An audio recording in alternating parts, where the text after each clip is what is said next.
76, c'est le nombre de voitures que Sylvain, passionné d'automobile depuis son plus jeune âge, a possédé dans sa vie. Des tractions, des propulsions, des voitures 4 roues motrices, des voitures à moteur avant, à moteur central et même à moteur arrière. Et lors d'un passage dans le Vercors, sa région de cœur, j'ai voulu le rencontrer pour qu'il partage avec moi et vous bien sûr son expérience et qui nous explique pourquoi il possède aujourd'hui les voitures qui constituent son garage et quelles ont été ses meilleures expériences de conduite. Un format différent de d'habitude, vraiment geek, sur base d'interviews. Vous pouvez même le voir comme un podcast, même si toutes les voitures dont on va parler seront affichées à l'écran. Avant de rejoindre Sylvain, pensez à vous abonner à cette chaîne YouTube, à mettre un like et bien sûr à mettre un commentaire si la vidéo vous a plu. Et pensez également à rejoindre Sylvain et Johan sur leur chaîne YouTube La Balade Française, que certains d'entre vous connaissent déjà probablement. Et avant de commencer l'interview, petit mot de notre sponsor. En 2025, j'ai clôturé l'année avec la vidéo tant attendue du Cap Nord. Et vu l'engouement que ça a eu, la réponse je vous la donne maintenant, oui, il y aura d'autres road trips en 2026. Alors, la nature et les destinations de ces road trips vous seront dévoilées plus tard dans l'année, mais déjà, il y a eu un effet positif, c'est que des partenaires tels que Bluetti m'ont contacté pour me proposer de m'accompagner sur mes prochaines aventures. Pour moi qui suis déjà de base souvent sur la route et qui ai souvent besoin de recharger beaucoup de matériel, que ce soit l'ordinateur, le drone, toutes les caméras, les batteries, et même parfois des sources de lumière extérieure où ça m'est déjà arrivé un petit frigo portable pour quand je pars en road trip, cette batterie, l'Elite 200, va être parfaite pour ce genre d'usage. Cette batterie, qui pèse déjà 30 kg, a 2 kWh de capacité. Il y a une prise allume-cigare 12 volts ici, des prises USB-C, 2 prises USB et ici 2 prises 230 volts. On peut brancher jusqu'à 9 appareils en simultané. En plus de ça, la conception est robuste, durable et Bluetti annonce jusqu'à 17 ans de durée de vie. Ça va. Évidemment, tout se pilote en Wi-Fi ou en Bluetooth via l'application, mais ce qui rend ce système vraiment intéressant pour moi, c'est le chargeur. Ça, c'est le Bluetti Charger 2, et c'est très simple. Vous le branchez sur la batterie de votre voiture, via les câbles qui sont fournis, et ça permet de recharger directement la batterie portable en roulant. Et contrairement à une prise allume-cigare qui mettrait des heures pour recharger, grâce à ce système, on peut monter jusqu'à 1200 watts et recharger intégralement la batterie en très peu de temps. Évidemment, la batterie portable ne va jamais tirer sur la batterie de la voiture, ça va toujours que dans un sens, mais il y a la possibilité de faire aller l'énergie justement de la batterie vers la batterie de la voiture pour faire remonter légèrement la tension. Alors attention, c'est pas un booster. Pour l'usage que je vais avoir cette année avec mes voitures, je pense que ce système va parfaitement rentrer dans mon fonctionnement, mais ne serait-ce que pour recharger mon ordinateur ou toutes mes caméras en road trip, rien que pour ça, c'est génial. Je pense, à mon avis, que ce chargeur-là va aller de manière permanente dans la série 5. Pas dans la Porsche, vous le découvrirez un peu plus tard dans l'année. Sylvain, bienvenue sur la chaîne. Ça fait longtemps que je regarde tes vidéos et vos vidéos avec Johan sur la balade française. Aujourd'hui, tu m'accueilles chez toi, dans ton Vercors. Aujourd'hui, on est là pour parler évidemment de ta passion pour les voitures, de ton utilisation des voitures et surtout du nombre de voitures que tu as possédées, que je trouve extrêmement intéressant parce que tu as eu l'occasion d'essayer des tas de générations, de tas de voitures super intéressantes. Donc, merci d'être là. Et déjà, est-ce que tu peux te présenter rapidement pour l'audience qui ne te connaît pas? Moi aussi, je te dis bienvenue parce que, comme tu l'as dit, tu es chez nous dans le Vercors, oui, dans cet endroit magnifique, au refuge du Phénix. Nous aussi, on regarde le R1 TGD depuis longtemps. Donc c'est cool, ça fait un moment qu'on se parle. Ouais, on se dit que ça serait l'occasion de partager la même passion. On salue aussi notre ami Johan, qui est discret, mais de la balade française, mais qui est caché quelque part. Dans le fond du... Et moi, c'est facile. Sylvain, je suis du Vercors. Je travaille à Paris, une première carrière dans le ski, puis aujourd'hui dans le conseil. Et ma passion, à côté du ski et du Vercors, c'est les voitures. C'est ça. 10 ans en compétition en rallye, et puis toujours aujourd'hui en ouverture de rallye, puis profiter des voitures, alors avec une particularité, plutôt en milieu routier, assez peu de circuits, il y a longtemps un peu, mais beaucoup profiter des paysages, de la nature et des voitures.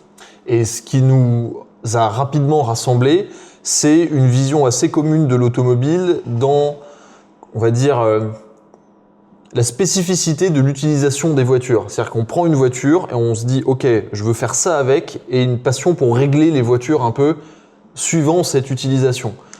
Ah oui, exactement. Moi, j'adore régler, avant même de toucher au moteur, même si la partie moteur m'intéresse vraiment. Mais c'est vraiment travailler sur les châssis, les suspensions. Et on se rend compte que parfois, à moteur équivalent, en travaillant sur les suspensions, on gagne en performance et bien souvent aussi en plaisir de conduite. Bien sûr. Parce que c'est les suspensions qui vont renvoyer toutes les sensations avant même le moteur. Ouais. C'est exactement ça. Et du coup, dans ta vie, tu as possédé quand même un nombre assez important de voitures. Combien ? Alors on a fait le décompte, 76. 76 voitures. 76. Tu as eu plein de voitures différentes, plein de marques différentes. Oui. Alors, il y a un gros chapitre BMW, mais qu'on va aborder au volant de ta dernière BMW. Actuellement, quelle voiture compose ton garage ? Alors, tu parlais d'éclectisme. Oui. Je crois qu'on y est. Donc il y a, dans le désordre, une Porsche 992 GT3. Ok.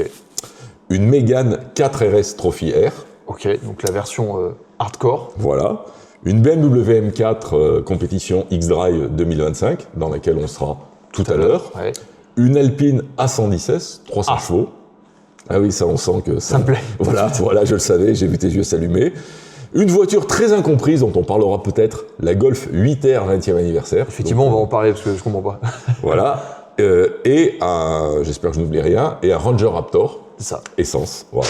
Donc si je compte bien, ça fait 6 voitures. Ça fait 6 voitures. Et effectivement, on parle d'éclectisme. Donc toi, tu habites dans le Vercors, c'est quand même un paysage extrêmement montagneux, assez rude pour l'utilisation des voitures. On va l'essayer aujourd'hui, c'est un peu le thème. Moi, je suis venu ici avec un Puro Sangue, Ferrari. Tu es avec ta M4, Johan avec sa MX5, et tu vas aller me faire découvrir les routes. Tu as effectivement plein de voitures différentes, des 4 roues motrices, des tractions extrêmes, une pistarde extrême aussi. Et on va revenir sur cette liste de voitures actuelles. Et ce qui t'a amené, enfin ce qui m'intéresse moi, c'est ce qui t'a amené vers ces modèles actuellement et pourquoi tu les utilises. Et j'ai envie de commencer par le premier truc, la Golf R. Qu'est-ce que tu fous avec une Golf R ? Des départs arrêtés au feu rouge, que se passe-t-il ? Ben oui, c'est pratique pour le commerce parallèle que l'on a, c'est une voiture qui va très bien. Voilà. Non, blague à part, et c'est une question qu'on nous pose souvent, parce que souvent on me dit « mais tu as des GT3 Alpine, comment tu as pu avoir une Golf R ?» Alors, c'est une voiture méconnue. Il faut savoir que d'abord, Volkswagen et moi, c'est une vieille histoire. Ma toute première sportive, après 2 Renault 5, TL et GTL. Je cherchais à l'époque, je rêvais d'une Super 5 GT Turbo, déjà Renault. Mon assureur m'avait dit à l'époque, on peut l'assurer, mais en gros au prix de la voiture. Il y avait une voiture sportive que je pouvais assurer, jeune conducteur, qui était la Golf GTI. Donc j'ai une Golf 2 GTI, je cours en rallye avec une Golf 1 GTI. Et puis après, plus rien, j'ai toujours regardé les Golf R, mais effectivement, je pense que c'est pour cette raison qu'on me pose cette question. Celle que j'ai pu essayer, super moteur, bonnes autos, mais pas de feeling de train avant, pas de feeling de comportement. Donc j'y allais pas, et il y avait pas mal de voitures dans la gamme des Golf R, des Mégane RS, Subaru, etc. Alors pourquoi ? Ici, tu l'as dit, on a la montagne. Moi, je suis quand même un grand fan de ski. J'avais besoin d'une voiture d'abord à 4 portes, ce qui peut être important. J'avais besoin d'une voiture 4 roues motrices, beaucoup au ski, beaucoup à la montagne, l'hiver avec les pneus neige. Et au moment d'acheter la Golf R, je regardais ce qu'il y avait en neuf. Je suis pas fan des Audi S3 et RS3. Un choix personnel, c'est des très bonnes autos. Je suis pas fan. Puis la RS3 avec le malus, c'était hors de prix. La S3, pas fan. Il y avait plus de Sub, plus de Mitsu, plus de Focus RS. Qu'est-ce qui restait ? Il y avait les BM série 1 X-Drive, moins sportives, et il y avait la Golf 8R qui était sortie. Et je voyais les essais presse qui avaient l'air de dire il y a une rupture entre la 8 et la 7 en termes de comportement. J'ai fini par me décider pour la 8R pour des raisons de praticité, en me disant bon, au pire, ça fait ma première faisait 320 chevaux, actuellement c'est la 20e anniversaire qui fait 333 chevaux. Donc je me suis dit ça va le faire, au pire, je vois une caisse de 320 chevaux, ça va être sympa. Et effectivement, quand j'ai reçu cette voiture, après le rodage, là, j'ai eu une surprise. Alors d'abord, le moteur, c'est une balle, mais ça, on le savait déjà sur la 7R, c'est un super moteur. Ça marchait déjà bien. Non, la surprise, c'est le couple transmission, je parle de la gestion des 4 roues motrices, d'ailleurs, qui est la transmission de la RS3, et comportement routier. C'est une voiture qui prend très peu de roulis, qui a du train avant, et j'ai eu avant plusieurs Mégane RS, j'en ai encore maintenant.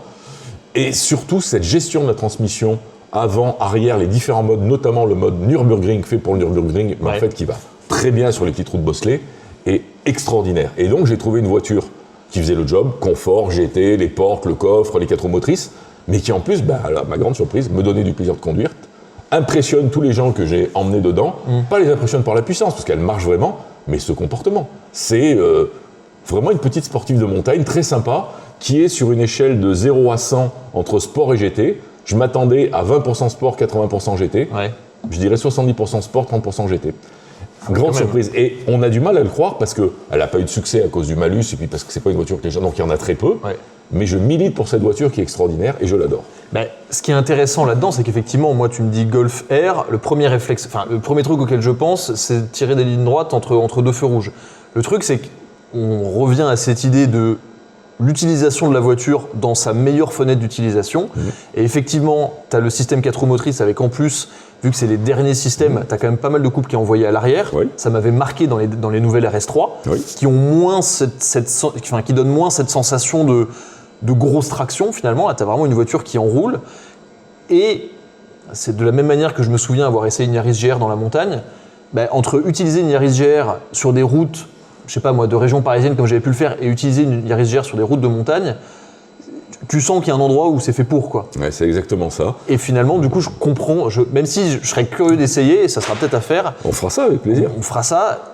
Je me dis qu'ici, effectivement, avec les conditions, le peu de grippe, les 4 roues motrices nécessaires, etc., je me dis qu'effectivement, ça a du sens dans cette utilisation-là. Oui, et puis c'est une auto qui, avec tous ces modes, on met le mode confort. Donc là, il y a moins de chevaux, moins de réaction à l'accélérateur, des suspensions souples, silencieuses. Sur l'autoroute, on fait 6 litres et demi, 7 litres. On transporte la famille, tranquille. On sort de là. On a fait, tu en parlais sur la balade française, une vidéo avec la Golf, qui est la moins vue de nos vidéos, donc comme quoi ça n'intéresse personne. Ouais. Mais quand on tourne sur ces routes-là, mais c'est une furie. En mode Nürburgring, vraiment une furie. Puis ma dernière fait 333 chevaux. Enfin, ça marche vraiment. Et un autre truc, zéro problème de frein. Faut quand même le dire, il y a pas mal d'autos sportives des fois. Là, on tape, zéro problème de frein. Ah, génial. Donc une super auto. Si je devais en garder qu'une, j'aurais celle-là, pas par passion, mais parce qu'elle fait tout. Parce que les gens disent, tu gardes la GT3, oui, mais bon, faire les courses, aller acheter le pain, emmener les gens, monter au ski. Aller au ski, c'est bon. Voilà, c'est mort. Ouais. Donc pas par passion, mais quand même, ça serait pas une punition. Donc c'est un, ouais, ok. Donc ça dans ton garage, c'est le super utilitaire et qui va bien quand il faut rouler. Exactement. Ok. Le Raptor. Une justification fondamentale à mon achat du Raptor. J'écoute. Ça fait plaisir. Voilà, ça sert à rien, mais on est content. Depuis tout petit, sans pouvoir l'expliquer, j'ai une fascination pour la culture des voitures américaines, que ce soit les muscle cars, donc j'ai eu 2 Mustangs, et les grands pick-up de cow-boy. Alors les vrais gros pick-up US, chez nous ça rentre pas, enfin ça rentre mais c'est compliqué. Et quand le Ranger Raptor est sorti, la version 1, le premier diesel, j'ai dit ça c'est une voiture pour moi. On est allé l'essayer, échec complet, pas de moteur. Quand le Raptor, celui-là avec le V6 essence est sorti, je me suis dit il est pour moi, amoureux du look, super finition, j'ai essayé, ça marche vraiment et j'adore. Donc c'est vraiment mon délit pour aller en ville, faire les courses. Pour circuler sur l'autoroute, c'est génial parce qu'on est haut, c'est ultra confort. C'est vrai que c'est hyper confortable. Ouais, c'est super confortable. En plus, le mien, il a la map US maintenant, donc il fait 450 chevaux. C'est correct. Donc, on n'est pas embêté pour doubler. C'est une bagnole géniale. Et puis, il faut rappeler que neuf, ça valait dans les 70 000 € sans malus. Enfin, il faut un moment, 75 peut-être, sans malus. Bagnole neuve, avec tout dedans, le cuir, super confort, des watts, 75 000 balles. Alors, c'est une somme. Mais quand on regarde les voitures aujourd'hui... Moi, je trouve que en neuf, hein. Je trouve que pour ce que t'as en neuf, enfin, ça vaut le même prix que la Golf R. Oui. Voilà. Sauf que t'as une voiture qui a un look incroyable. Effectivement, on a fait un tour dedans hier, ça marche très fort. C'est hyper confortable. C'est dynamique. C'est étonnamment dynamique. Moi, je m'attendais à un truc un peu pathos. C'est vraiment dynamique. Et puis, c'est ça. C'est le côté pick-up. Tu balances des trucs dedans. Tu te balades partout avec. Tu te poses zéro question. Tu montes sur les trottoirs. Puis c'est joli. Enfin, puis ça a de la gueule. On a le droit de pas aimer, moi j'adore. Moi j'adore. Donc voilà la justification, il n'y en a pas mais ça fait plaisir. Ok, bon, le super utilitaire, le méga utilitaire qui fait très plaisir, il y a du charme quand même dans toutes les voitures. On va passer sur la partie un peu plus sportive. Forcément, il y a une Porsche, j'ai envie de parler de la Porsche. La GT3, bon, c'est pas ta première Porsche. Non. T'en as eu un paquet. 20 Porsche. 20 ok. Porsche, en 25 ans. Donc t'es passé par tout, t'as eu à peu près toutes les générations.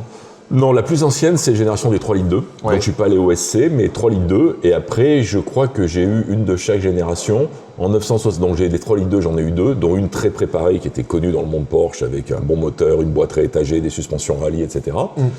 En 964, j'ai eu une 964 anniversaire qui était ma première Porsche, la Jubilé. La Jubilé, la violette, magnifique. J'ai eu 2 3 litres 6 turbo. Ok. Donc voilà, une noire, une rouge. En 993, j'ai eu une 4S et une 993 biturbo. Ok.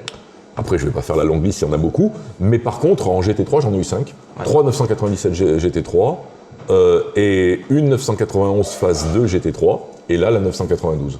Ok. Donc la justification, c'est, on m'avait dit, j'ai pas oublié, quand j'ai acheté ma première Porsche, le garagiste m'avait dit, si ça te plaît, une Porsche un jour, une Porsche toujours. Bon, ça fait un slogan sympa. Et moi, j'ai tout de suite adhéré à la sensation de conduite des Porsche, au bruit, à ce qu'on a un peu moins maintenant, mais qui étaient les deux ailes bien bombées quand on regardait à travers le pare-brise. C'est vrai. Et j'avais raconté à Johan dans notre blog Porsche ma première histoire avec Porsche, qui était avec une 3 litres 2 d'un ami dans les années 80, qui était la 3 litres 2 qui a servi d'icône à la marque Porsche pour tous ses catalogues à l'époque. Donc c'est une longue histoire, et ça m'avait déjà marqué. Et donc j'ai toujours vu, alors j'ai eu la chance de beaucoup travailler, d'avoir un travail qui me permet d'acheter des voitures, il faut quand même le dire, quand je travaille et j'ai de ma vie, donc voilà. Mais j'ai toujours voulu garder une Porsche, et quand j'ai découvert, après pas mal de turbos, le monde des GT3, je retrouve vraiment l'âme de l'historique Porsche, des RS27, j'ai une 964 RS, tiens, j'ai oublié par exemple. Vraiment un ADN de plaisir de conduite, de feeling que tu dois connaître évidemment, de ce placement de la voiture, d'un moteur ultra joyeux, atmosphérique, etc. Donc des GT3, j'ai toujours pu.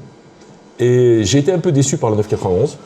Et la 992, quand elle est sortie, j'ai été amoureux de la ligne, surtout en bleu. Et je me suis dit, je vais m'en payer une. Donc ça fait 15 ans que j'ai des GT3. Je voulais avoir la dernière, et là, elle est extraordinaire. Ok. Moi, c'est avec la GT3, c'est avec cette voiture que j'ai. Enfin, t'avais une 997 phase 2 rouge. Phase 1. Rouge. Phase 1. C'était une phase 1 ? Ouais, je t'assure. Ah ouais. Ah oui, je t'assure. Ah bah oui, 997. Oui, pardon, non, mais n'importe quoi. Une 3 litres 6. Oui, une 3 litres 6 415, sur laquelle t'avais un pont court, et t'avais un volant moteur allégé. T'avais pas mal de modifications, et c'est cette première vidéo que j'ai vue de votre chaîne La Balade Française, où je l'ai envoyée à Pierre Filmcar, hein, que tout le monde connaît, où on s'est tous les deux dit, la vache, ça a l'air vachement bien. Écoute, ça reste une de mes 3-4 voitures préférées. Celle-là d'abord, parce que, d'abord, elle est belle, la 997 GT3, elle est très belle. Ensuite, elle est à taille humaine, contrairement à la 992 qui est extraordinaire, mais 510 chevaux, enfin, ça tient trop la route, ça va trop vite, c'est trop puissant, c'est génial. La 997, elle est à taille humaine, l'entretien reste raisonnable, on n'a pas l'écrou central, il y a plein de trucs qui sont simples, et puis surtout, on peut faire des choses à des prix acceptables, on peut avoir les suspensions rotarées adaptées pour les petites routes, le pont court, volant moteur allégé, l'échappement qui va bien, et là, on a une machine incassable, mais incassable. Alors avec un budget d'entretien, les gens n'y pensent pas assez, je peux te donner un chiffre si tu veux, basé sur plusieurs centaines de milliers de kilomètres, sur plusieurs GT3, entre quelques amis, 700 à 1000 euros d'entretien par mois, faut prévoir. Quand tu roules. Quand tu roules beaucoup, parce qu'il y a plein de choses à faire sur cette auto, moyennant quoi, incassable. Ouais. Les premiers soucis moteurs entre 350 et 400 000 km, et les boîtes entre 150 et 200 000 km à refaire. En roulant vraiment usage intense. Ouais, en roulant usage intense, on parle. Et donc cette GT3 rouge, elle était incroyable, elle vit toujours très bien, elle est chez un ami aujourd'hui. Mais elle m'avait vraiment marqué cette vidéo. En fait, j'ai un souvenir de cette vidéo, je ne l'ai pas regardée depuis longtemps, mais j'avais essayé au moment où je l'avais vue une 997 GT3, phase 1, et je me souviens de la longueur des rapports, et je me souviens, il y a une séquence, je pense que ça filme les arbres ou un truc comme ça, et on entend juste le bruit de la voiture. C'est filmé en drone, et on entend le bruit de la voiture. Et ça, c'est filmé en drone, et je me souviens me dire, la vache, les rapports, ils ont l'air tellement plus courts. Et on entendait surtout les envolées du moteur qui avaient l'air beaucoup plus libérés, etc., avec le volant moteur allégé. C'est ça. Et j'ai un souvenir hyper précis de ça, avec la voiture qui passe dans les arbres et tout. Aujourd'hui, si je gardais une seule Porsche, dans toute la gamme, bon, hormis les trucs de fou que j'ai dans la tête, de me faire des machins, des bidules, mais une Porsche assez proche de la série, une 997 GT3. Ok. Et vraiment délirant, une 997 GT3 RS phase 1. Alors là, ça serait le Graal absolu. Ouais, ça c'est rare. Bah, c'est dur à trouver. C'est très dur à trouver. Et ouais, donc gros chapitre Porsche. Je le note quand même, mais tu as eu une 996 GT2 aussi, donc avec le biturbo. Ça paraît que moi c'est une de mes caisses de rêve, mais toi tu m'as dit que c'était C'est la pire de toutes les Porsche que j'ai eues. Oui, mais pour une raison précise. C'est que pour toi qui aimes être sur route. Oui, je pense que sur piste c'est différent. Probablement. Et c'est qu'en fait tu disais qu'il y avait tellement de watts tellement rapidement qu'en termes de motricité, c'était compliqué. Oui, c'est compliqué en ouverture de rallye, par exemple. On a le couple, je crois, le couple max qui doit être pas loin de 2000 tours. Ouais, c'est très C'est dur à gérer dans du serré, c'est dur à gérer à leur mise de gaz. C'était les premières vraiment GT2, enfin il y avait la 993 mais qui était très spéciale, dur à mener, dur à régler en châssis, très dur à régler, on a passé beaucoup de temps dessus et j'étais pas à l'aise. Alors après, on peut très bien dire c'est mon niveau, pas de problème, je peux l'assumer, j'ai pas le level pour conduire ça, aucun problème, mais moi j'ai pas aimé. Ouais, alors que une 997 GT3, la première que j'ai eue, 50 km j'étais à l'aise au volant, la GT2 j'ai dû faire 10 000 et j'ai jamais été à l'aise au volant. Bah après, la GT2 a quand même une réputation qui la précède. Pas fausse. Qui est pas fausse. Moi, je me souviens avoir essayé. Alors, j'ai essayé une 997 GT2 et je me souviens le truc, c'était un missile. C'était un missile et j'ai ce souvenir particulièrement. T'es en deux, tu commences à accélérer progressivement. Déjà, t'es sûr que t'es sur la bonne route, les roues droites, etc. Tu passes la 3, ça accélère aussi fort que quand t'étais en 2. Tu passes la 4, t'es à déjà plus de 170, ça accélère toujours aussi fort. Et en fait, tu te dis, mais merde, ça s'arrête jamais, quoi. Et là, je me souviens d'une voiture tellement puissante que le train avant se levait un petit peu, d'une voiture encore... Et pourtant, c'était une 97, donc c'était déjà un peu plus évolué qu'une 96, d'une voiture très raide, qui était nerveuse dans ses réactions, et vraiment une voiture hyper impressionnante. Alors, j'ai adoré, parce que ça m'excite, mais je me doute qu'effectivement, sur vraiment du sinueux où tu vas chercher l'efficacité, etc., faut... Non, mais c'est ça. Très bien résumé. Donc je vois très bien, mais moi j'avoue que ça me plaît beaucoup. Mais ça m'a plu, la preuve j'en ai acheté une. Bien sûr. Voilà, donc j'ai pas dit que ça me plaisait. Mais à l'usage, déception. Ça correspondait pas à ton usage. Je crois que c'est la bonne phrase. Mais c'est intéressant aussi parce qu'on en parlait tout à l'heure, on n'a pas les mêmes manières de conduire aussi. Toi tu as une manière de conduire qui va plutôt être vraiment sur le grip, très propre. Et tu préfères des voitures qui sont, je pense, qui ont plus d'efficacité. C'est vraiment la recherche d'efficacité. C'est ça. Alors que moi c'est vrai que je vais rechercher moins l'efficacité et plus des voitures un peu vivantes, nerveuses. On dit un sanglier ici chez nous dans le Vercors. Non, parce que je roule propre, mais j'aime bien quand ça bouge. Mais donc je vais privilégier, tu vois, d'ailleurs on va arriver sur l'Alpine d'ailleurs. Alpine, bon. Et d'ailleurs je trouve ça intéressant que tu aies donc la GT3 on va dire, bon voilà, puis avec toutes les Porsche que tu as eu, 15 ans de GT3 quand même, c'est pas rien. On va dire que c'est le scalpel, la GT3, dans ton garage. C'est l'arme chirurgicale. Et ensuite, tu as l'Alpine. Alors, on pourrait dire, je suis sûr que quelqu'un t'a déjà posé la question, mais tu as une GT3, pourquoi tu as une Alpine? Tu as un 4 cylindres? Alors, on me dit beaucoup ça. Enfin, j'entends beaucoup ça. Ouais, c'est un 4 cylindres. Mais moi, j'entends tout le temps aussi. La noblesse du moteur, honnêtement, alors, pas de critique dans mes propos, je parle juste franchement, j'en ai absolument rien à cirer de la noblesse du moteur. Pareil. J'apprécie un V12, j'apprécie un V8, j'aime tous les moteurs, mais j'ai pas honte d'avoir un 4 cylindres turbo. Moi, j'aime son bruit, je peux comprendre qu'on n'aime pas son bruit. Moi, j'aime bien le bruit. Un peu too much avec les bang bang bang, il y en a un peu trop à la Renault Sport. Oui. Pourquoi l'Alpine? D'abord, comme plein de passionnés de voitures, Alpine, c'est un mythe. Ensuite, quand ils l'ont sorti, mais c'est beau. Enfin, moi, c'est une super belle voiture. Je l'ai trouvé super belle. Par contre, premier essai d'une pure déception. Exactement ce que tu disais. Je suis pas à l'aise avec ce châssis un peu souple, cette voiture un peu pas assez affûtée. Quand la S est sortie, et puis je faisais un blocage, alors tout le monde se moque de moi maintenant, j'ai pourri pendant 1000 ans sur tous les forums, partout, les boîtes à palettes. J'ai dit pique-pendre, que c'était pour les vieillards, j'ai même dit pire que ça, enfin bref. Sur 6 bagnoles, j'ai 5 boîtes à palettes aujourd'hui, donc tous mes potes se foutent de ma gueule. C'est l'âge. Oui, c'est ce qu'ils disent, ils disent t'en prochaine voiture, c'est un déambulateur. Mais bon, donc bref, j'ai résisté, puis un jour j'ai essayé l'Alpine S, la 292 chevaux, je me souviens, c'était sous la pluie. J'étais avec mon ami Norbert, incroyable, voiture géniale, beaucoup de grip, beaucoup de plaisir, les palettes super. Et puis je devais en acheter une et Alpine m'a dit oui mais on va sortir une S 300 chevaux. Ouais. J'ai attendu et j'adore le look, j'adore l'ambiance et ce que tu disais, la légèreté, le comportement. Tu vois, chaque fois qu'on parle de l'Alpine, on fait les gestes. Mais c'est ça, c'est direct ça. On fait les gestes et elle donne un plaisir dans la direction. Moi je suis très sensible au plaisir du train avant et de la direction. Moi aussi. Oh là là, et le moteur est presque... Enfin, moi, d'abord, ça pousse quand même, faut pas déconner, il y a 300 chevaux pour 1600 kg, je crois. Ça. Mais il y a un plaisir de conduite. J'ai optimisé, j'en ai eu 2. J'ai optimisé ma deuxième en montant les amortisseurs P2S d'une voie de MP Réseau. MP Réseau, bien sûr. Et alors là, c'est une tuerie. On a roulé avec les pneus neige, pluie, les pneus été, ouverture de rallye. C'est super fiable. L'entretien est risible. Alors, risible, pour moi qui ai beaucoup de voitures avec des entretiens chers, ça reste du Renault, les roues sont pas énormes, les disques de frein et les plaquettes coûtent pas cher. Non, c'est un plaisir. C'est vraiment une des voitures qui, dans toutes celles que j'ai eues, qui distille un plaisir de conduite extraordinaire. La légèreté y est pour beaucoup. La légèreté. Le plaisir de la voir. Moi, j'ouvre la porte de mon garage, je la vois. Moi, j'adore. Et puis bon, c'est fait l'histoire, Made in France, Dieppe, toute l'histoire de Dieppe. Et puis, Puis c'est jouissif, quoi. Il y a un truc, quoi. Il y a un truc avec Alpine. Moi, je sais que t'adores ça. Les gens savent que j'adore ça, et que je suis un monde énorme. entier, Oui, le monde entier sait que j'aime beaucoup les Alpines parce que justement, en fait, moi, ce que j'essaie de faire comprendre aux gens qui n'en ont pas essayé et qui se disent, les deux trucs que j'entends toujours sur Alpine, et je trouve ça infernal, c'est les commodos de Clio et le moteur 4 cylindres. Et t'as dit un truc hyper intéressant. Toi, t'en as rien à foutre qu'il y ait un 4 cylindres. Mais moi non plus, j'en ai rien à péter. Oui, et les commodos de Clio, j'en ai rien à péter non plus. Je les vois pas. Mais moi non plus. Moi non plus, je les vois pas. Puis en fait, au bout d'un moment, merde, genre t'es dans une voiture en alu, hyper légère. Tu sais, t'as tout un package et le mec il te dit et les commodos. Et puis il y a un truc qu'il faut rappeler, même si c'est une somme, je sais plus exactement aujourd'hui parce que le malus évolue, mais moi ma deuxième S que j'ai eue en 2024, je l'ai payée avec les options toit carbone, etc., 86 000 € avec le malus. Ouais. Je sais que c'est une somme, mais on parle d'une caisse neuve. Oui. 86 000 € neuf. Oui.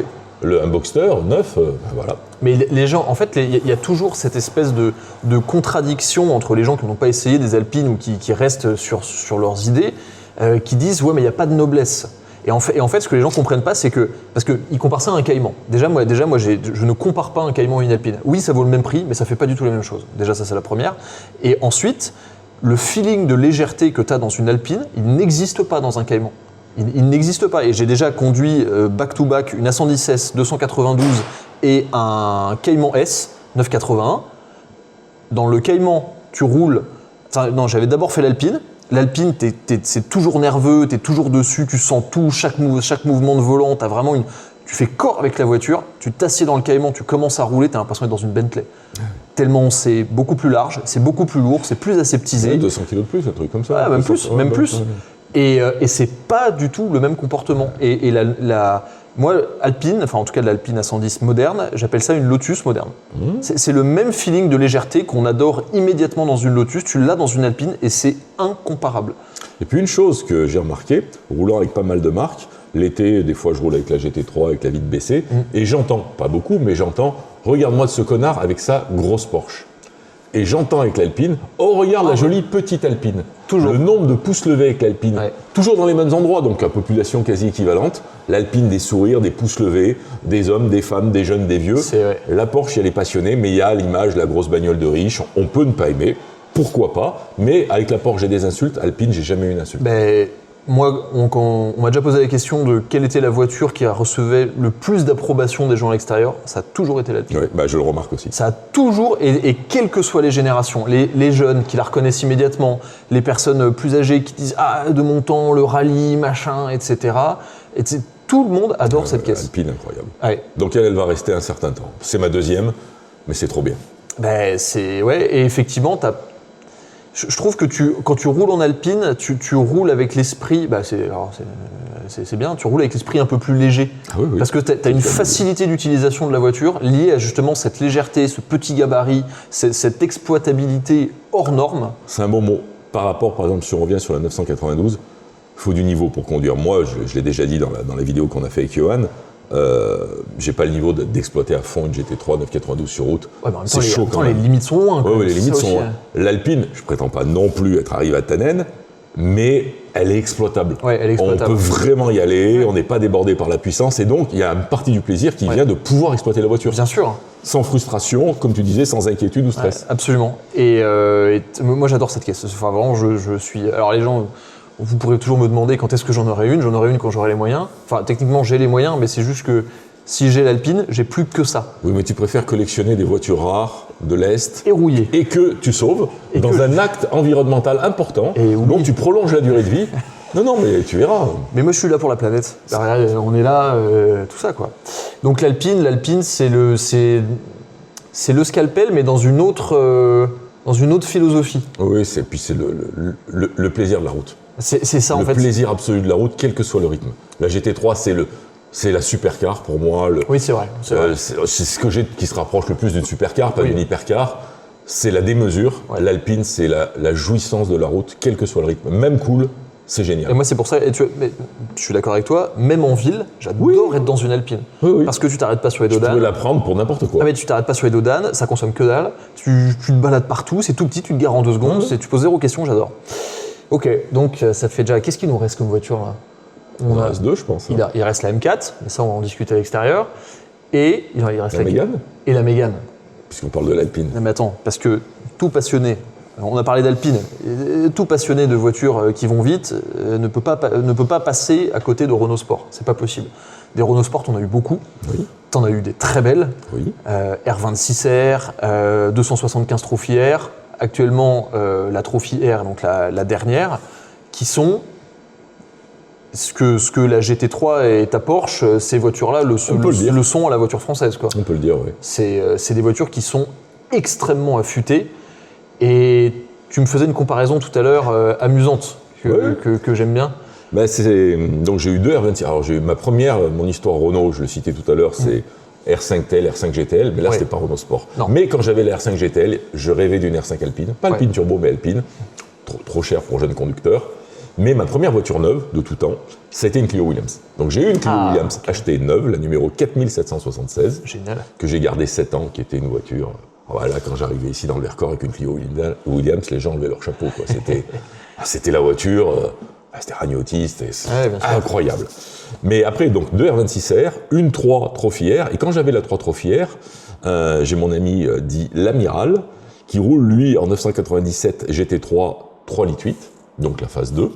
Et on se tirait toujours la bourre quand on avait nos GT3 tous les deux, et on roule, alors la 3,8 litres un peu devant, moi un peu devant, on roule à peu près pareil, donc on se tire un peu la bourre. Quand j'avais la Mégane 3 RS Trophy R, pareil, on était même niveau de performance, je parle usage routier.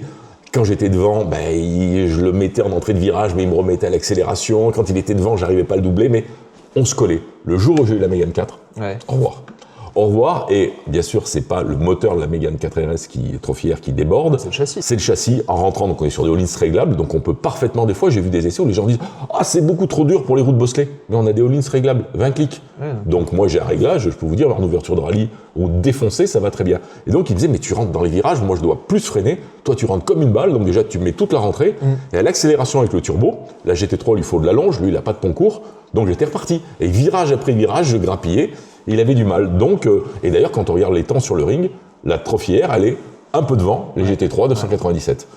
Donc, c'est des autos incroyables. Ce qui est fou quand tu y penses quand même. Mais la comparaison, tu as raison de dire, pour moi, c'est très similaire en tous les cas philosophiquement à la GT3. C'est développé par le département compétition de Renault, donc Renault Sport à l'époque, avec les vidéos de Laurent Hurgon qui expliquent sur toutes les R, tout le boulot qui a été fait.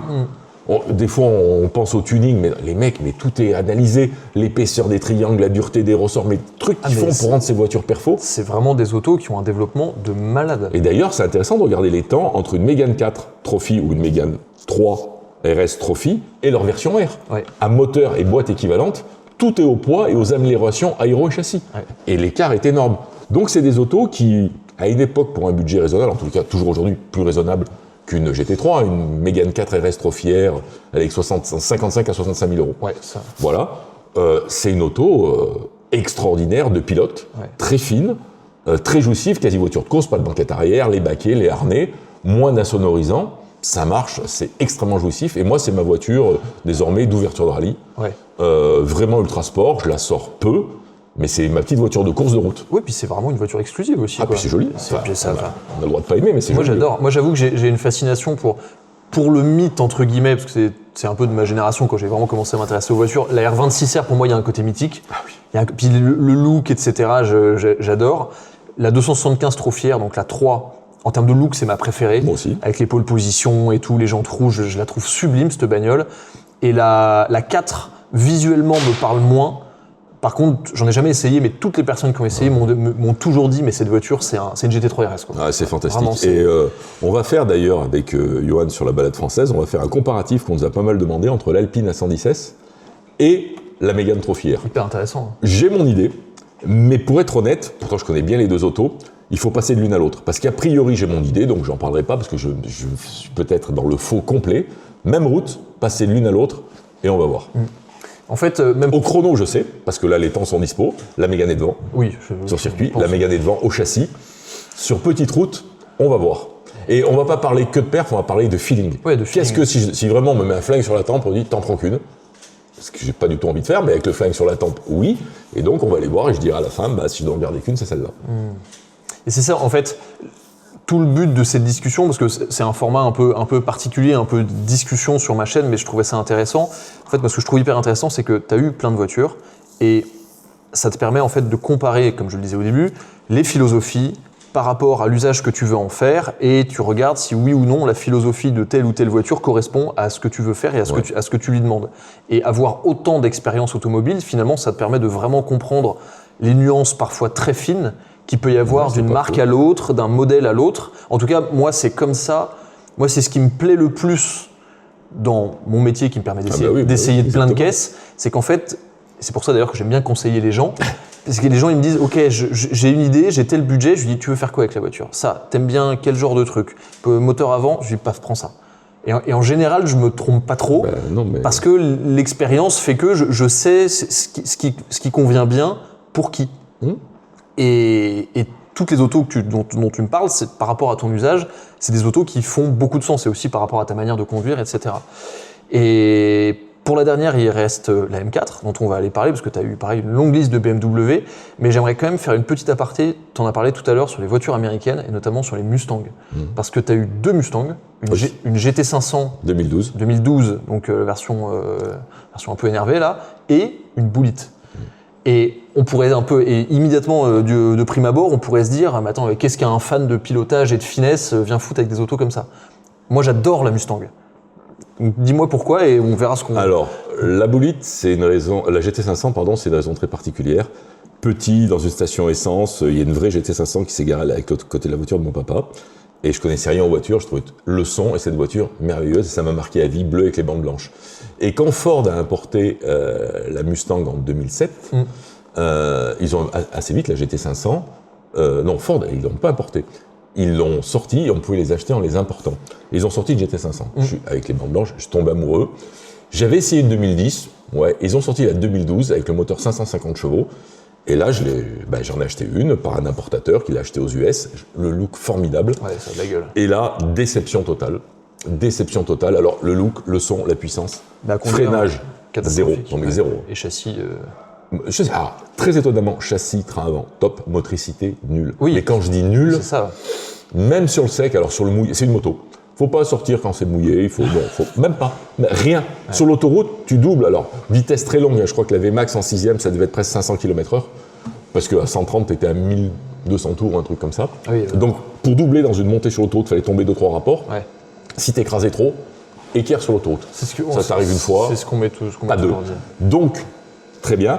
Quand ils ont sorti la importée achetable chez Ford, la Mustang série 6, je suis allé l'essayer dans le Vercors. Ford Grenoble m'en a prêté une. Extraordinaire. Pas la même voiture. Extraordinaire. J'ai trouvé une auto qui motrissait. Et évidemment, on n'avait plus les cieux arrière rigides. On avait les suspensions arrière indépendantes. Ouais. Je me suis senti à l'aise, j'ai adoré le V8. Et je voulais la commander. Je vais chez Ford pour prendre rendez-vous. Et dans le showroom, ils avaient une Bullitt. Je vois cette Bullitt.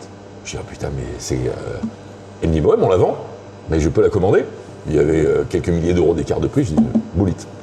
Et donc j'ai eu cette Bullitt, alors j'ai trouvé ce verre, j'adore ce verre anglais, le ton puro sangué là il est fantastique. J'adore le verre anglais, j'adore l'image et l'histoire Bullitt, le film Bullitt, etc. Elle avait un petit peu plus de chevaux que les autres parce qu'elle a l'admission de la GT350. 460. C'est ça. Et en fait, à la conduite, c'est pas des 10 chevaux, mais elle a un moteur qui a plus de peps. Ouais. Et c'est une auto qui est de série en PS4S. Étonnamment, sous la flotte, fantastique. Beaucoup de motricité, beaucoup de train avant. On a la vidéo qu'on a fait avec Johan, toujours sur la balade. Incroyable, c'est une voiture de sport. Alors, mais une voiture de sport autant que certaines allemandes, parce que les gens disent c'est une Mustang, ça fait 1,8 tonne. Ouais, mais une M4, ça fait 1,8 tonne. Il y avait 8 qui fait 460 chevaux. La boîte est super bien étagée, elle tire l'ombre est super bien étagée. Les freins sont infinis. Sur route, j'entends. Comme le Raptor.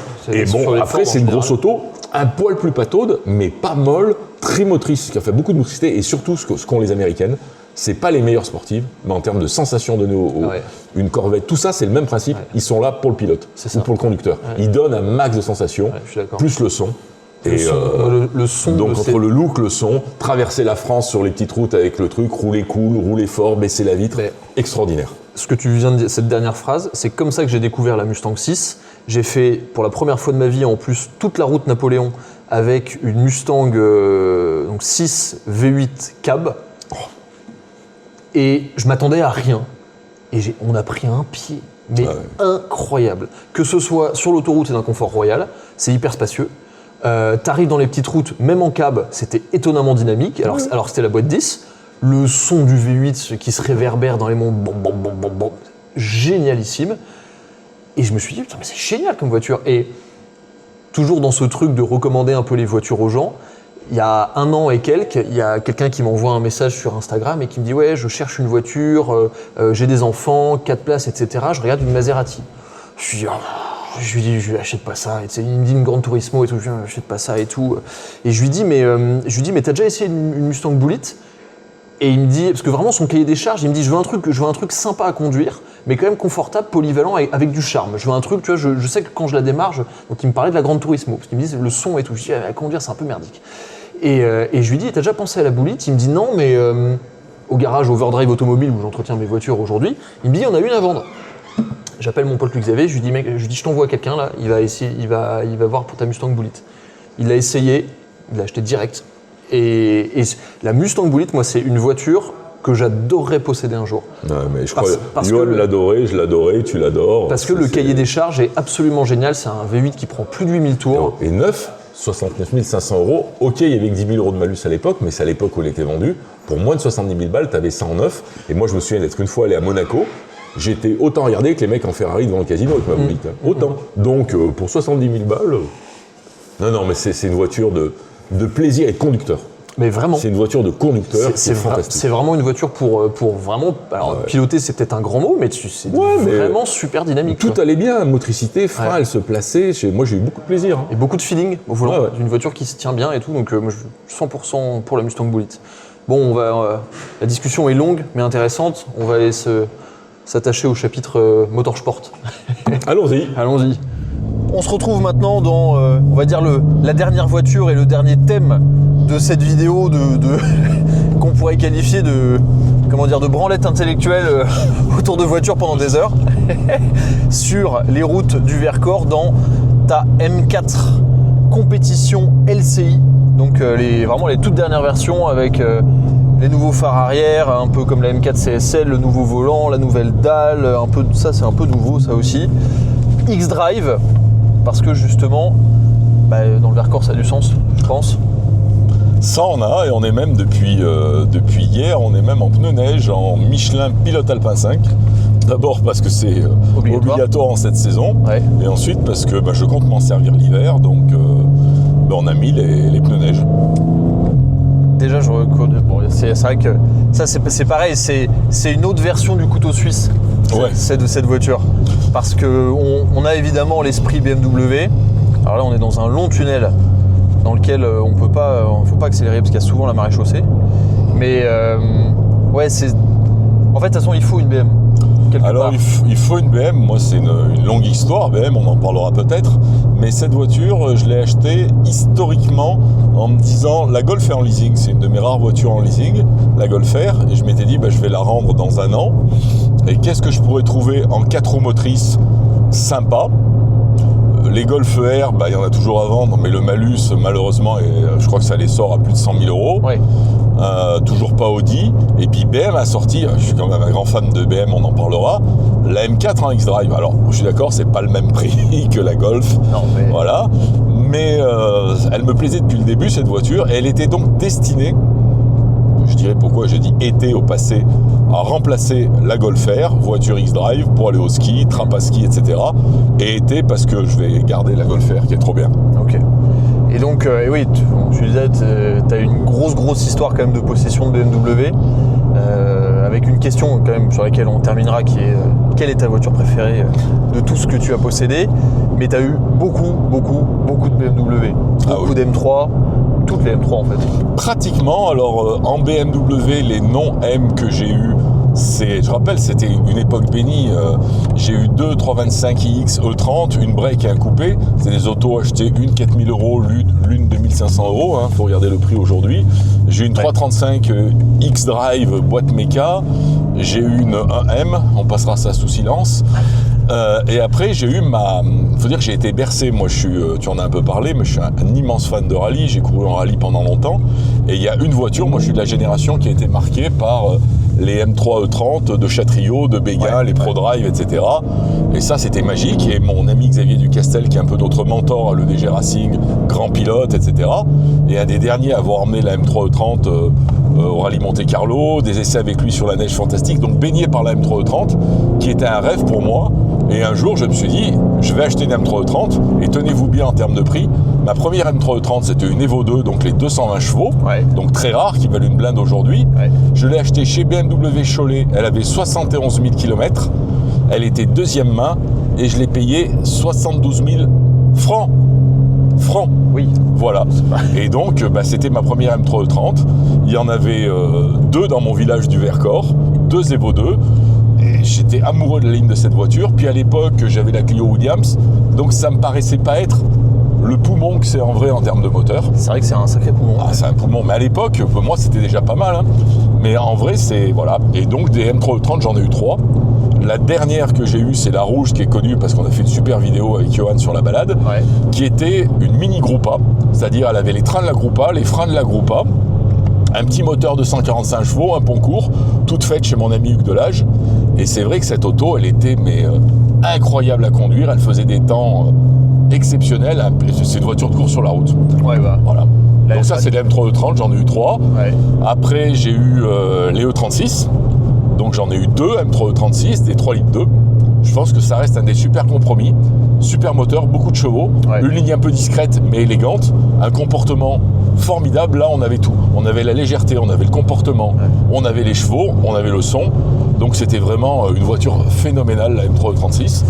Moi j'adore ce moteur. Moi le S50 B32, j'adore le caractère de ce moteur, son côté un peu gras, un peu à l'ancienne, là où le S54 devient beaucoup plus léger dans l'envolée des tours. Il a un côté un peu plus... je sais pas, un peu plus bestial le S50 je trouve, et j'aime vraiment beaucoup. Mais c'est une super auto, moi je l'aime encore beaucoup. Et puis après j'ai cédé aux sirènes de la M3E46 qui est une auto magnifique. J'en ai eu une Carbon Schwarz Metal, qui est une auto que j'ai beaucoup aimé en moteur, en châssis, mais j'en ai pas eu une belle, j'ai eu pas mal de problèmes avec, une mauvaise histoire d'amour, donc j'étais un peu déçu par l'auto. Je l'ai gardé 1 an puis je l'ai revendu, et puis plus grand chose jusqu'à ce que BM sorte une que j'ai adorée, la M3 V8. Je me souviens à l'époque, je voulais acheter déjà mon Touring 335 X-Drive. J'ai rendez-vous chez BM, je leur dis avant d'acheter, il faudrait que j'essaye une 335, me rendre compte de comment ça marche. Ils disent on n'a pas de Touring, mais on a un coupé 335i, allons l'essayer. Je vais chez BM Forel à Valence, j'essaye le coupé. Je me dis ok, on va acheter le Touring, le moteur me va bien. On revient à la concession, posé devant la concession, je vois un ovni magique. Je dis mais qu'est-ce que c'est ça au vendeur? Il me dit ça c'est la M3 V8 Sparkling Grau. Il me dit celle-là c'est une occasion c'est une reprise, donc on va la vendre. Et je dis non mais elle est vendue. Là le prix de la reprise, je vous règle le problème, vous cassez pas, je la prends. Il me dit je vais voir le chef des ventes, et ils me l'ont fait au prix de la reprise. Et donc j'ai pas eu la 335 X-Drive Touring, je l'ai eu plus tard. J'ai eu une M3 V8, route 18 pouces, boîte méca. J'ai adoré cette caisse. Et après j'ai acheté, l'histoire est une anecdote marrante d'ailleurs, pas loin de chez toi, la PAC compétition sort avec les magnifiques jantes 19 pouces. J'adore, superbe. Et je me suis dit peut-être la boîte 7 est plus adaptée à la montagne parce que plus de rapports, des rapports plus courts en intermédiaire. Plus court. Je trouve une M3 Silverstone Grey 4-5 000 km première main à vendre chez Porsche Rennes.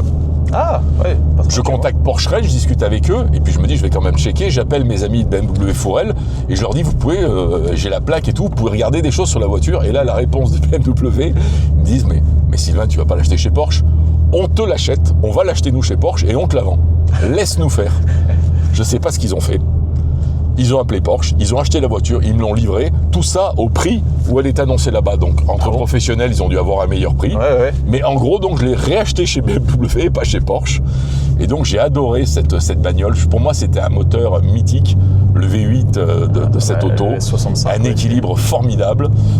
J'ai pris énormément de plaisir. J'ai pas acheté la F, la M4F, parce que quand je l'ai essayé, et notre ami Polo de l'EDG Racing en a une, problème de motricité pour moi, pour les petites routes. C'est ce que j'allais te dire. La F, alors moi je l'adore, la F, parce que justement elle est explosive, mais dans une logique d'efficacité, on n'y est pas. C'est une voiture qui est faite pour rouler en travers partout. Par contre, en ligne, sublime. La F en CS, le San Marino Blue, je crois, etc. Magnifique. Que c'est beau. C'est une très belle voiture. Je suis passé à travers, et quand celle-ci est sortie, Il y a plein de gens qui ont dit, et ça je le comprends, les grosses narines c'est horrible. Je sais pas, moi j'ai adoré, ça me faisait penser à des vieilles Alpha. Je trouvais ça sublime cet avant. Et je guettais, évidemment ils l'ont sorti en propulsion, donc je me suis dit bon bah c'est pas pour moi. Ouais. Là vraiment on a encore plus de chevaux. Bah, un temps comme ça aujourd'hui, alors oui les très grands pilotes vont sûrement m'expliquer en commentaire que je ne sais pas conduire. T'es mieux en X-Drive. Voire même que je suis un cuistre. Oui. Un cuistre, mais c'est pas grave. J'osais pas le dire. Non, mais je sais, mais j'ai cette réputation, mais c'est pas grave. Et quand j'ai vu qu'ils sortaient un X-Drive, en plus ils ont sorti le Touring. Ouais. Et j'étais même parti pour un Touring à l'époque. Je me suis dit X-Drive, ça fera tout. Et puis bah, le coupé me plaisait. C'est mieux en M4. Enfin. Ouais, j'ai craqué. C'est puis différent, mais. Puis voilà, bah, je l'ai commandé. Là, ça fait 6 mois que je l'ai. On vient d'avoir le rodage, de finir le rodage. Et j'avoue que je suis ébloui. Donc c'est une longue lignée de M. Et finalement, je crois qu'on en parlait. L'ADN M, vraiment M, hein, pas M Performance, oui, etc. Non, mais dans les M3, ouais. M4, c'est quelque chose. C'est un équilibre, c'est un train avant. Ouais. C'est une sportivité. On sent la qualité des ingénieurs qui ont développé ça pour le sport. C'est une auto incroyable. Moi, ce que j'aime particulièrement dans effectivement, les vraies voitures M, t'as un ensemble train avant, châssis au global et direction aussi qui est toujours assez particulière sur les M et moteur. T'as tout un ensemble qui est vraiment unique, qui est reconnaissable à travers toutes les M et que personnellement j'adore. Et c'est pour ça que je disais tout à l'heure, il faut toujours une M dans un garage parce que c'est unique et c'est un plaisir de conduite qui est vraiment particulier. Et un équilibre surtout que j'adore et un train avant, moi que j'adore sur les M. C'est vraiment des voitures qui sont très communicatives et c'est vrai que j'aime bien les voitures un peu explosives. Et typiquement une M4 ou même une M2, je trouve que ce sont des voitures mais génialissimes. Ils ont travaillé les freins quand même dans le temps parce que oui. C'est pas une légende. Hein. La M330 ça allait un peu, le 36 c'était pas terrible. Le pire, je crois, le sommet c'était le 46. Ah, la E46, ah oui, moi quand on a fait le touring et qu'on a commencé à avoir du châssis mais pas de frein, c'était vraiment particulier. Et la M4 X-Drive, j'ai pas mal roulé avec une et je me souviens j'adore cette voiture et pour ces conditions. Je te suivais tout à l'heure avec le Puro Sangue, tu peux vraiment rouler quoi. Et le son est cool, le maintien qu'apporte ces baquets est fantastique, tu sens vraiment bien la voiture et le poids tu le sens pas. Non. C'est vraiment une super caisse. Et c'est vrai que ça chante quand même bien et même en suspension là on est en track, hein. Enfin on est en mode le plus dur là. Ah ouais, et ça file sur la route, c'est fantastique. Non, c'est une auto, je la découvre hein, pour être honnête. Je suis surpris par ce que tu disais, on sent pas le poids. On sent pas le poids du tout. Je sens pas le poids, c'est une auto lourde. Ouais. Alors, on le sent un peu en attaquant à la limite, mais globalement par rapport au poids on le sent pas trop. Le train avant est dingue. La boîte est top et en plus là c'est pas la double embrayage, hein. Maintenant c'est fini, c'est le simple embrayage. C'est incroyable. Et alors le moteur, je crois que c'est le Pierre. Alors c'est BM, donc le BM, le 6 cylindres, les moteurs, il est extraordinaire ce moteur. Ouais, et puis il est plus souple que la génération F. Il est le pic de couple et de puissance que tu as sur la F à 3500-4000 tours minute où ça explose vraiment est un peu plus lissé sur celle-ci. Alors on voit toujours midi à sa porte, certains diront qu'il est un peu moins sensationnel. Bon, même si ça marche quand même extrêmement fort, faut le dire. Mais en termes d'efficacité, c'est vraiment au-dessus, quoi. Ah ouais, non, c'est une auto, je pense que là, avec les pneus neige, je vais l'expérimenter sur la neige, mais ça me fera bien une bonne polyvalence, même si je vais garder la Golf. Mais donc j'ai un train de pneus été. Petite anecdote sur les pneus quand même, BM les livre soit en Pirelli, soit en Michelin PS4S. J'ai pas eu de bol, j'étais en Pirelli, alors j'ai rien contre Pirelli, hein, mais je préfère les 4S, donc je vais monter les 4S prochainement. Moi, d'expérience sur les BMW, les 4S fonctionnent quand même très bien. Et surtout pour un usage route, particulièrement pour un usage route mouillé, c'est quand même pas mal, quoi. Je trouve qu'il y a beaucoup de grip et surtout il y a la limite du pneu est assez facile à sentir et elle est très progressive. Chose que j'aime bien et sur des voitures quand même très motorisées, un peu virulentes. Enchanté, bonjour. J'ai vu les regards des gendarmes faire qu'est-ce qu'ils font. Bah oui, mais on était dans une vitesse totalement légitime. Ah, mais et puis, on a des gendarmes sympas sur le plateau du Vercors. Ouais, c'est important. Puis, toujours être respectueux avec la maréchaussée. Absolument, ils font leur travail. Absolument.